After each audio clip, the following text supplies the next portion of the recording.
Senators, Mr. President, to close, I want to say something personal about the stakes of this decision, whether President Trump can stand trial and be held to account for inciting insurrection against us.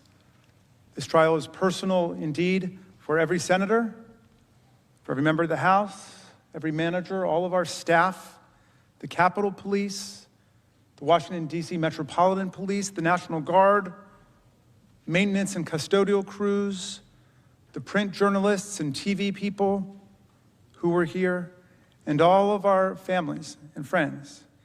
And I hope this trial reminds America how personal democracy is, and how personal is the loss of democracy, too. Distinguished members of the Senate, my youngest daughter, Tabitha, was there with me on Wednesday, January 6th. It was the day after we buried her brother, our son, Tommy, the saddest day of our lives. Also, there was my son-in-law, Hank, who's married to our oldest daughter, Hannah, and I consider him a son, too, even though he eloped with my daughter and didn't tell us what they were going to do. But it was in the middle of COVID-19. But the reason they came with me that Wednesday, January 6th, was because they wanted to be together with me in the middle of a devastating week for our family. And I told them I had to go back to work because we were counting electoral votes that day on January 6th. It was our constitutional duty. And I invited them instead to come with me to witness this historic event, the peaceful transfer of power in America. And they said they heard that President Trump was calling on his followers to come to Washington to protest, and they asked me directly, would it be safe? Would it be safe? And I told them, of course it should be safe. This is the Capitol.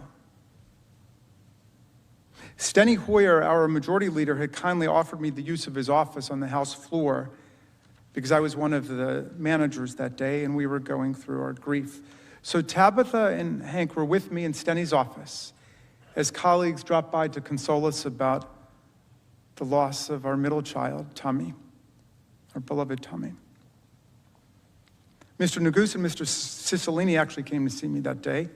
Dozens of members, lots of Republicans, lots of Democrats came to see me. And I felt a sense of being lifted up from the agony. And I won't forget their tenderness. And through the tears, I was working on a speech for the floor when we would all be together in joint session. And I wanted to focus on unity when we met in the House.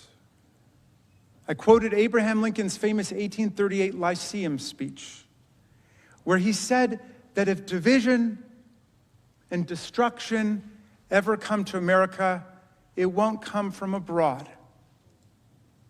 It'll come from within, said Lincoln. And in that same speech, Lincoln passionately deplored mob violence. This was right after the murder of Elijah Lovejoy, the abolitionist newspaper editor. And Lincoln deplored mob violence, and he deplored mob rule, and he said it would lead to tyranny and despotism in America. That was the speech I gave that day after the House very graciously and warmly welcomed me back. And Tabitha and Hank came with me to the floor, and they watched it from the gallery. And when it was over, they went back to that office, Steny's office, off of the House floor. They didn't know that the House had been breached yet, and that an insurrection, a riot, or a coup had come to Congress. And by the time we learned about it, about what was going on, it was too late. I couldn't get out there to be with them in that office. And all around me, people were calling their wives and their husbands, their loved ones, to say goodbye. Members of Congress in the House anyway, were removing their congressional pins so they wouldn't be identified by the mob as they tried to escape the violence. Our new chaplain got up and said a prayer for us, and we were told to put our gas masks on. And then there was a sound I will never forget, the sound of pounding on the door like a battering ram. The most haunting sound I ever heard, and I will never forget it.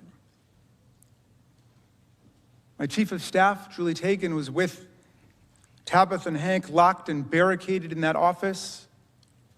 The kids hiding under the desk, placing what they thought were their final texts and whispered phone calls to say their goodbyes. They thought they were going to die. My son-in-law had never even been to the Capitol before. And when they were finally rescued, over an hour later by Capitol officers, and we were together, I hugged them and I apologized, and I told my daughter Tabitha,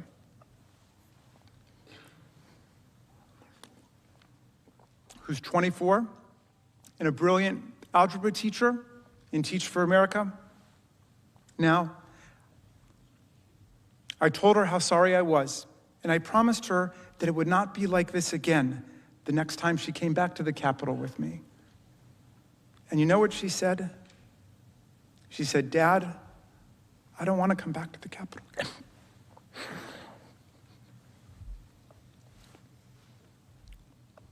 Of all the terrible, brutal things I saw and I heard on that day, and since then, that one hit me the hardest. That and watching someone use an American flagpole, with the flag still on it, to spear and pummel one of our police officers ruthlessly, mercilessly, tortured by a pole with a flag on it that he was defending with his very life. People died that day. Officers ended up with head damage and brain damage. People's eyes were gouged. An officer had a heart attack. An officer lost 3 fingers that day. 2 officers have taken their own lives. Senators, this cannot be our future. This cannot be the future of America. We cannot have presidents inciting and mobilizing mob violence against our government and our institutions because they refuse to accept the will of the people under the Constitution of the United States. Much less can we create a new January exception in our precious, beloved Constitution that prior generations have died for and fought for, so the corrupt presidents have several weeks to get away with whatever it is they want to do. History does not support a January exception in any way, so why would we invent one for the future? We close, Mr. President, and reserve your time.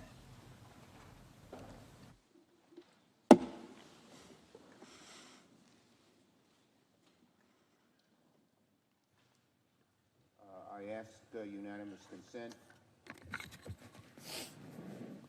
I ask unanimous consent. There now be a 10-minute break. I ask unanimous consent the Senate recess for 10 minutes. Without objection, so ordered. Well, you heard that, folks. They are taking a 10-minute break right here on NewsNOW from Fox. Of course, we will keep bringing you the very latest there from the Senate.